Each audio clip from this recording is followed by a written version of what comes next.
പ്രജനേനി, തമിഴ്നാട്ടിൽ നിയമസഭാ തെരഞ്ഞെടുപ്പുമായി ബന്ധപ്പെട്ട റിപ്പോർട്ടിലേക്കാണ് പോകുന്നത്. അവിടെ പരസ്യ പ്രചാരണം അവസാന ലാപ്പിൽ എത്തി നിൽക്കുകയാണ്. പ്രമുഖ നേതാക്കളെ ഇറക്കിയുള്ള പ്രചാരണത്തിലാണ് എല്ലാ പാർട്ടികളും ഇപ്പോഴുള്ളത്.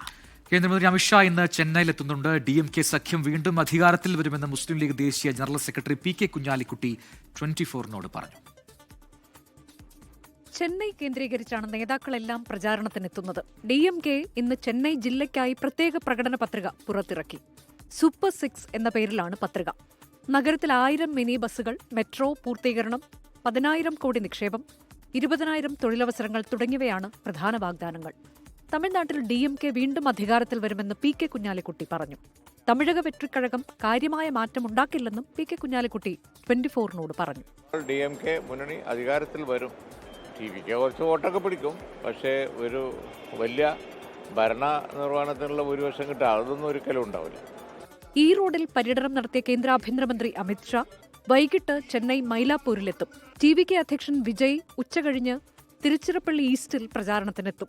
എടപ്പാടിയിൽ സ്വതന്ത്ര സ്ഥാനാർത്ഥിയായി മത്സരിക്കുന്ന K പ്രേംകുമാറിന് TVK പിന്തുണ പ്രഖ്യാപിച്ചു. TVK ജില്ലാ ഭാരവാഹി M അരുൺകുമാറിന്റെ പത്രിക തള്ളിയതിനാലാണ് പുതിയ നീക്കം. മുഖ്യമന്ത്രി MK സ്റ്റാലിൻ ഇന്ന് ഹൊസൂരിലും ചെന്നൈയിലും പര്യടനം നടത്തും.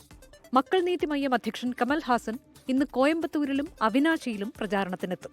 24 ചെന്നൈ.